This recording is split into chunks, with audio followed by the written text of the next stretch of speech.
శ్రోతలకు నమస్కారం. మన ఛానల్కు స్వాగతం.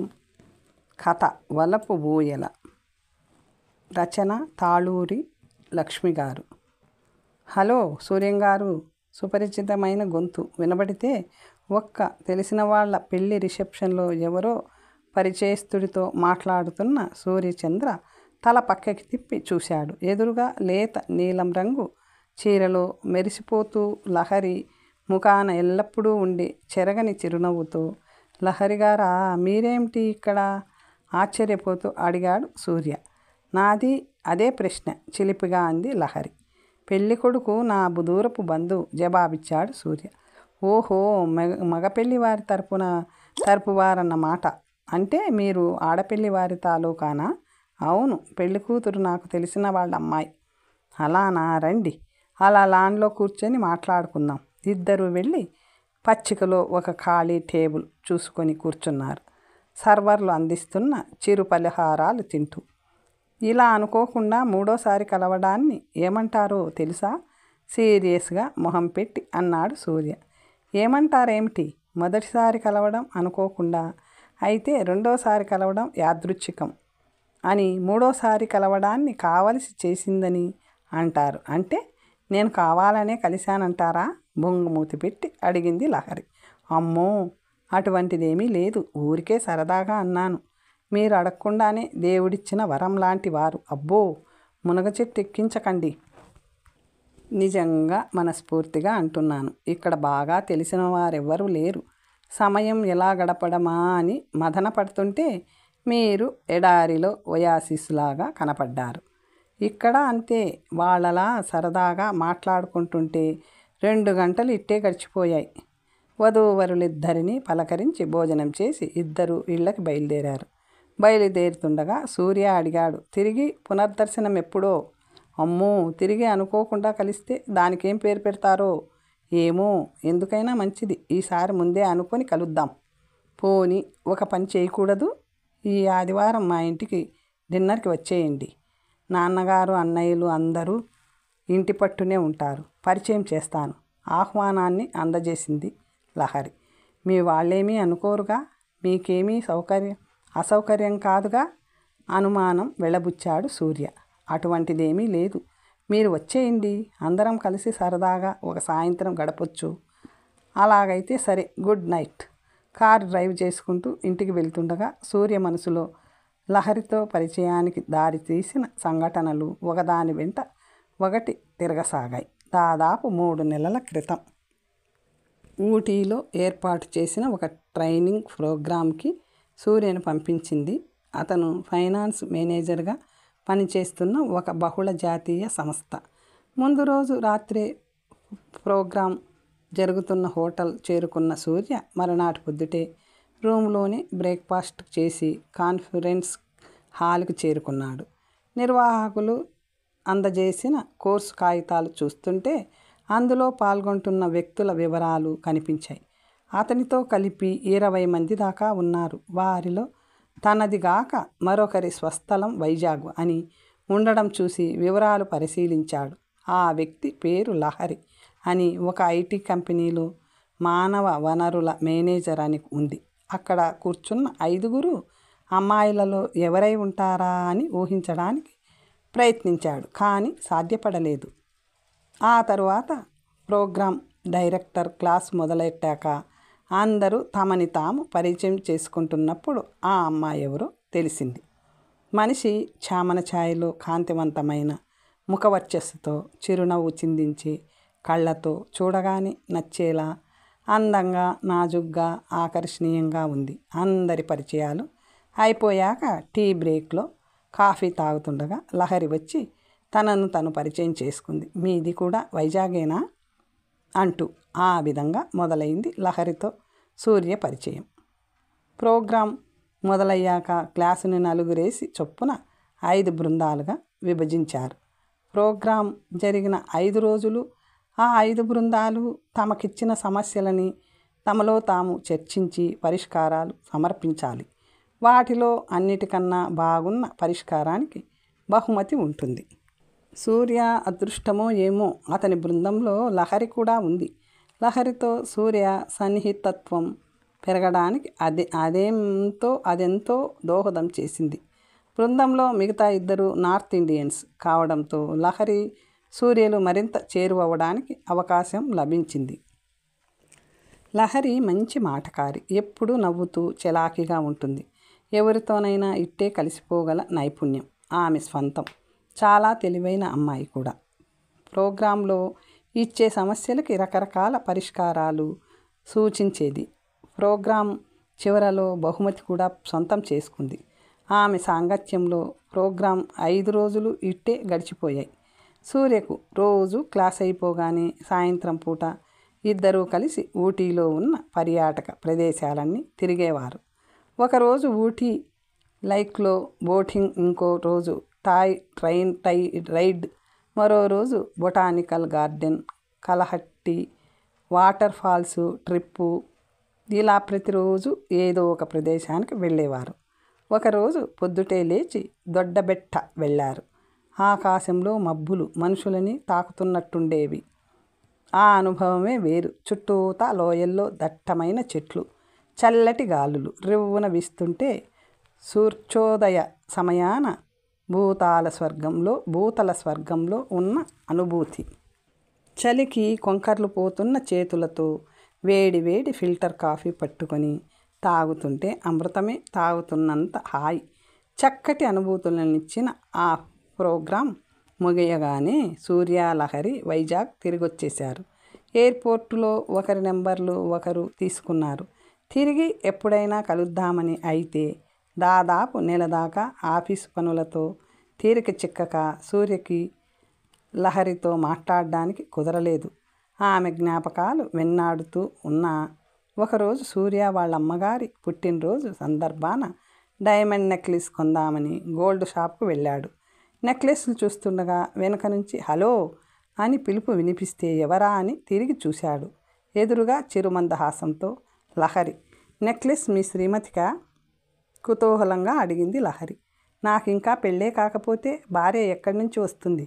ఇది మా అమ్మగారి కోసమని చూస్తున్నాను అన్నాడు సూర్య. అప్పుడు తట్టింది సూర్యకి. తామిద్దరూ ఇంతవరకు ఆఫీసు విషయాలు తప్ప తమ వ్యక్తిగత విషయాల గురించి ఎప్పుడూ మాట్లాడుకోలేదని. లహరికి కూడా అదే ఆలోచన వచ్చిందేమో. సారీ, మీ గురించి ఇంతవరకు ఏమీ తెలుసుకోలేదు. ఇంతకీ విశేషమేమిటి అని అడిగింది. రేపు మా అమ్మగారి పుట్టినరోజు. ఏదైనా మంచి నెక్లెస్ బహుమతిగా ఇద్దామనుకుంటున్నాను. నాకు ఈ నగల ఎంపిక బొత్తిగా రాదు. అనుకోకుండా కలిశారు. కొంచెం సహాయం చేస్తారా? ముందు మీ అమ్మగారి వివరాలు చెప్పండి. అంటే వయసు, శరీర ఛాయ, లావా, సన్నమా, వగైరా వగైరా. అంత కష్టం అక్కర్లేదు లహరి గారు. నా వర్చస్సులో అమ్మ ఫోటో ఉంది. అది చాలు మీరు సెలెక్ట్ చేయడానికి అని ఫోటో తీసి. అంత కష్టం అక్కర్లేదు లహరి గారు. నా పర్సులో అమ్మ ఫోటో ఉంది. అది చాలు మీరు సెలెక్ట్ చేయడానికి అని ఫోటో తీసి చూపించాడు. మీలాగే మీ అమ్మగారు కూడా చాలా బాగున్నారు అంది లహరి. మీ పొగడ్తలకి చాలా థ్యాంక్స్ మనస్ఫూర్తిగా అన్నాడు సూర్య. లహరి అందంగా ఉన్న నెక్లెస్ ఒకటి ఎంపిక చేసింది. కొనడం అయిపోయాక సూర్య, నా కోసం చాలా కష్టపడ్డారు. పక్కనే మేఘాలయ ఉంది, వెళ్ళి మంచి కాఫీ తాగుదాం పదండి అన్నాడు. ఇంత కష్టపడితే వట్టి కాఫీయేనా? లహరి నిష్ఠూరమాడింది. ముందు పదండి, మీరు అడగాలే కానీ ఏది కావాలన్నా ఇప్పిస్తా. హోటల్లో కూర్చున్నాక మీ అమ్మగారు చాలా అదృష్టవంతులు, ఇంత మంచి కొడుకుని కన్నందుకు అంది లహరి.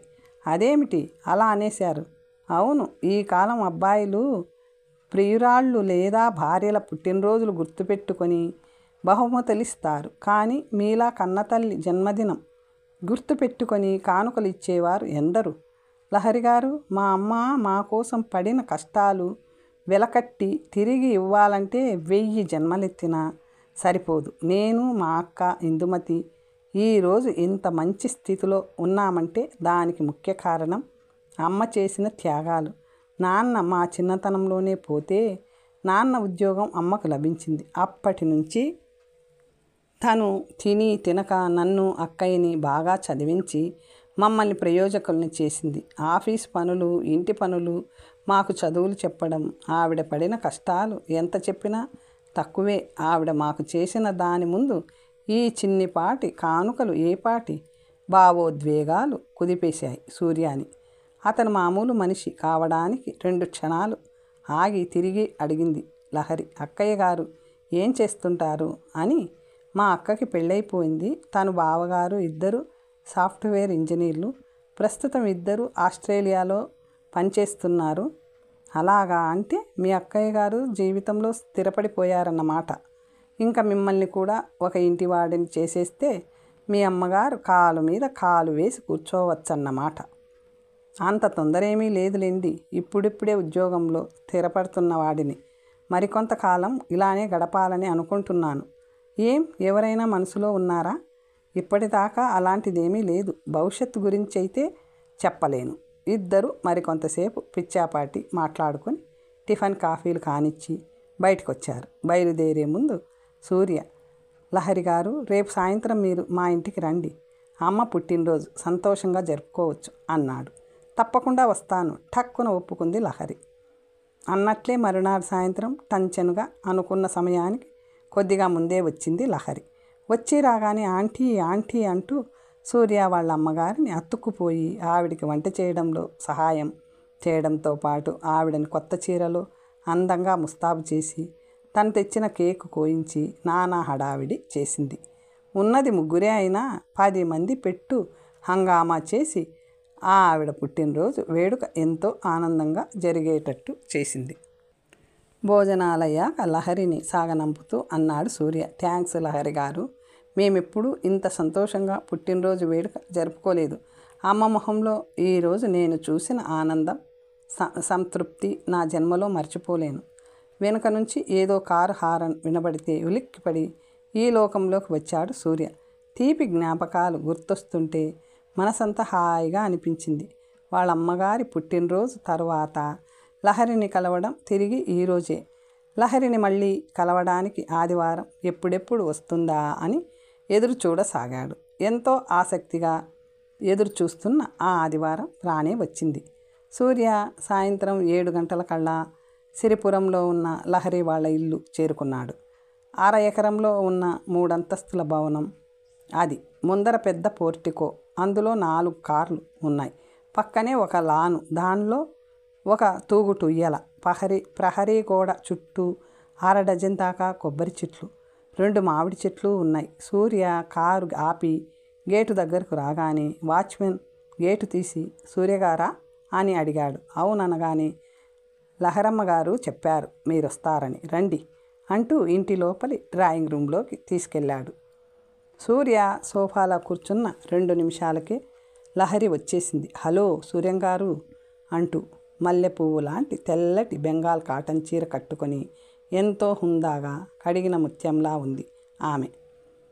వెనకాలే వచ్చిన వంట మనిషి ఒక ట్రేలో మంచినీళ్ళు, పళ్ళరసం తెచ్చిచ్చింది. లహరితో మాట్లాడుతూ సూర్య పళ్ళరసం తీసుకుంటుండగా లహరి వాళ్ళ నాన్నగారు అమ్మగారు వచ్చారు. లహరి వాళ్ళని పరిచయం చేసింది.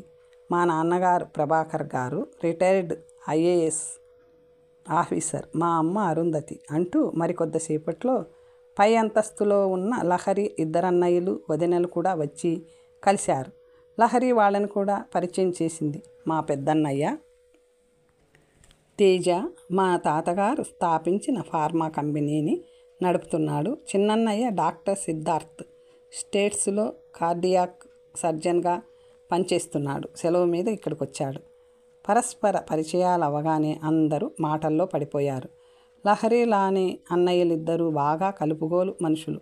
సూర్యతో ఇట్టే కలిసిపోయారు. ఏమాత్రం భేషజాలు లేకుండా వయసు మీద పడిన ప్రభాకరం గారు మాత్రం హుందాగా మౌనమూర్తిలా కూర్చున్నారు. వాళ్ళ మాటలు వింటూ అప్పుడప్పుడు మాటలు కలుపుతూ మాటల్లో పడి ఎవ్వరికీ సమయం కూడా తెలియలేదు. వంట మనిషి వచ్చి డిన్నర్ సిద్ధమైందని చెప్పేదాకా. డిన్నర్ అయిపోయాక డ్రాయింగ్ రూమ్లో ఒంటరిగా తన పక్కనే కూర్చున్న సూర్యంతో అన్నారు ప్రభాకరం గారు. బాబు సూర్య, మీ అక్కయ్య ఆస్ట్రేలియాలో ఉంటుందన్నారు కదా, ఒక చిన్న హెల్ప్ చేయగలవా? మా లహరికి ఈ మధ్యనే ఆస్ట్రేలియాలో ఉంటున్న ఒక సంబంధం వచ్చింది. అబ్బాయి IFS కాడర్, ఇండియన్ హై కమిషన్లో పనిచేస్తున్నాడట. మా కులస్తుడేనట కూడా. అతని వివరాలు వాట్సాప్ చేస్తాను. మీ అక్కయ్య గారిని ఆ సంబంధం గురించి వాకప్ చేయమని చెప్తావా? సూర్య ఆయనకు జవాబిచ్చేలోగా లోపల నుంచి లహరి వాళ్ళ అన్నయ్యలు వచ్చారు, ట్రేలలో ఐస్ క్రీమ్, ఫ్రూట్ సలాడ్ పట్టుకొని. అవి తినడం అయిపోయాక మరికొద్దిసేపు వారితో గడిపి అందరికీ వీడ్కోలు చెప్పి ఇంటికి బయలుదేరాడు సూర్య తన కారులో.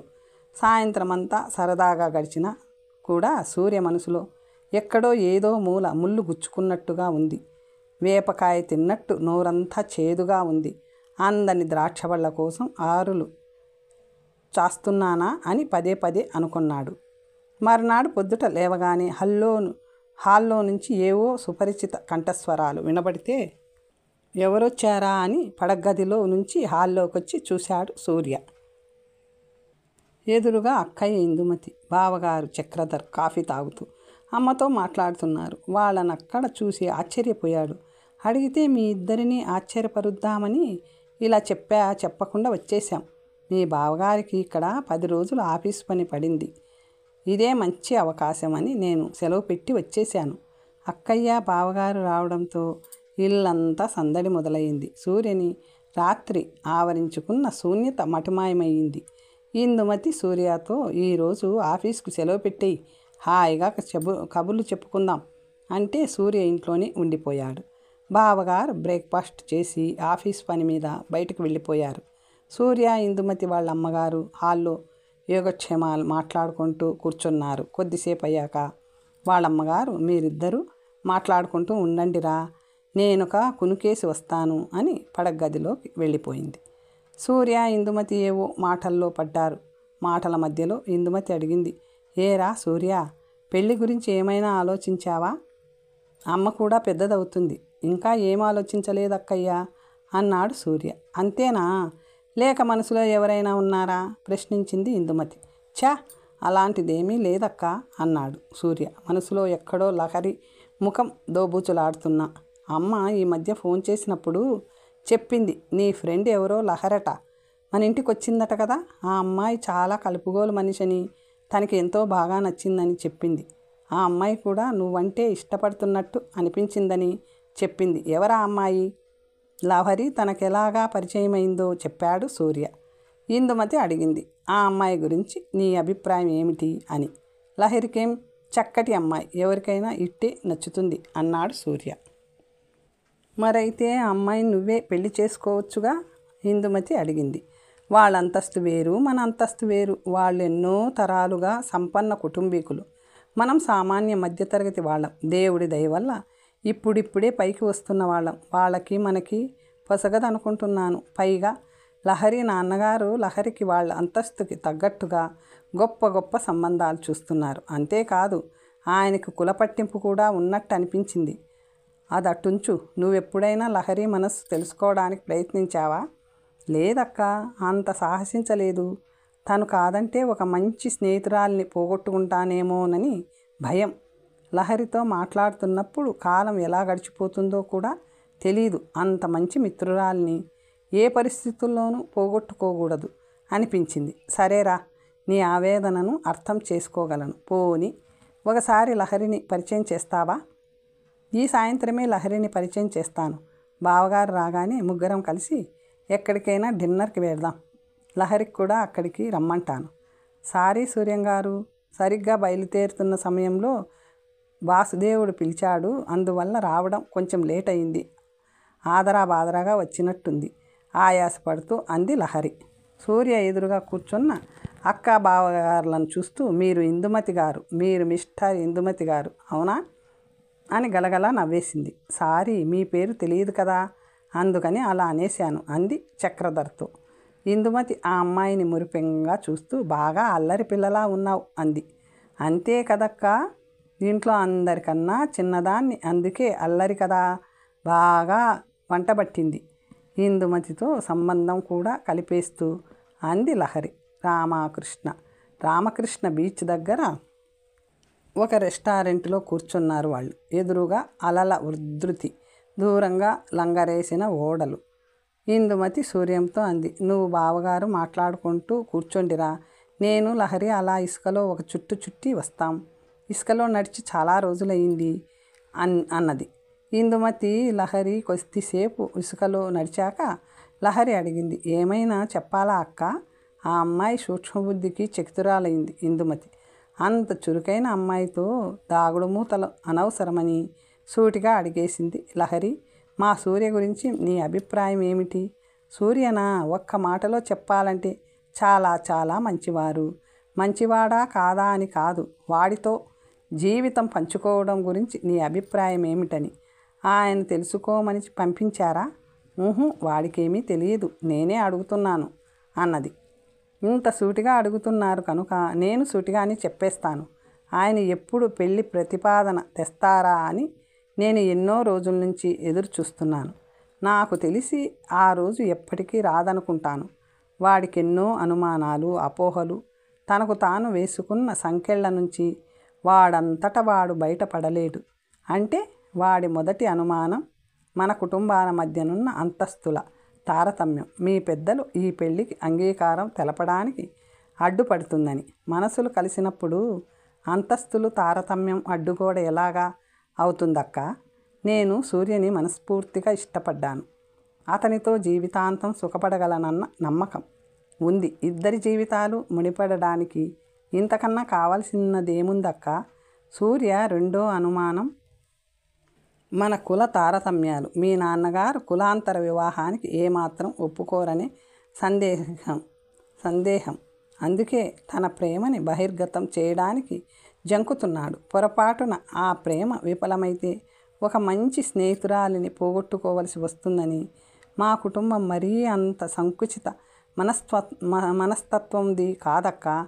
నేను మనసు పడ్డానంటే ఎటువంటి వ్యక్తికి ఇచ్చైనా వివాహం చేస్తారు సంతోషంగా. ఎటువంటి అభ్యంతరం చెప్పకుండా నాకు ఆ నమ్మకం, విశ్వాసం, ధైర్యం ఉన్నాయి. ఆ ముద్దపప్పే ఈ విషయం గ్రహించలేకపోతున్నాడు. ఎన్ని సంకేతాలిచ్చినా ముద్దపప్ప, మా సూర్యంకి మంచి పేరే పెట్టావు. ఇంకా ఆలస్యం ఎందుకు? ఆ ముద్దపప్పుని నీ వైపు తిప్పుకో. మాట్లాడుకోవడం అయిపోవడంతో ఇద్దరూ వెనక్కి తిరిగారు. మరో విషయం, ఇక నుంచి అక్క అని పిలవడం మానేసి వదిన అని పిలవడం నేర్చుకో. ఇందుమతి ఆజ్ఞ జారీ చేసింది. అలాగే అక్క, సారీ వదిన. లహరి మాటలకు ఇద్దరూ పగలబడి నవ్వుకున్నారు. రెస్టారెంట్కి చేరుకోగానే ఇందుమతి భర్తతో అంది, పదండి, ఈసారి మనిద్దరం బీచ్ అంతా తిరిగొద్దాం. లహరి మన ముద్దపప్పుతో ఏదో మాట్లాడుతుందట. ముద్దపప్ప? అర్థం కాక అయోమయంగా చూశాడు సూర్య. ఆ విషయం లహరి చెప్తుందిలే, మీరిద్దరూ మాట్లాడుకుంటూ ఉండండి. బావగారు నేను అలా తిరిగొస్తాం. భర్తను తీసుకొని ఇందుమతి వెళ్ళిపోయింది. తననే కళ్ళార్పకుండా చూస్తున్న లహరిని చూస్తూ, ఈ అమ్మాయికి రోజు కొత్తగా ఏమైంది అనుకుంటూ ఏదో మాట్లాడబోయాడు సూర్య. అతడేమీ మాట్లాడవద్దని సైగ చేస్తూ అతని రెండు చేతుల్ని తన చేతుల్లోకి ఆర్తిగా తీసుకుంది లహరి. కథ సమాప్తం. మరొక మంచి కథతో తరువాత కలుసుకుందాం.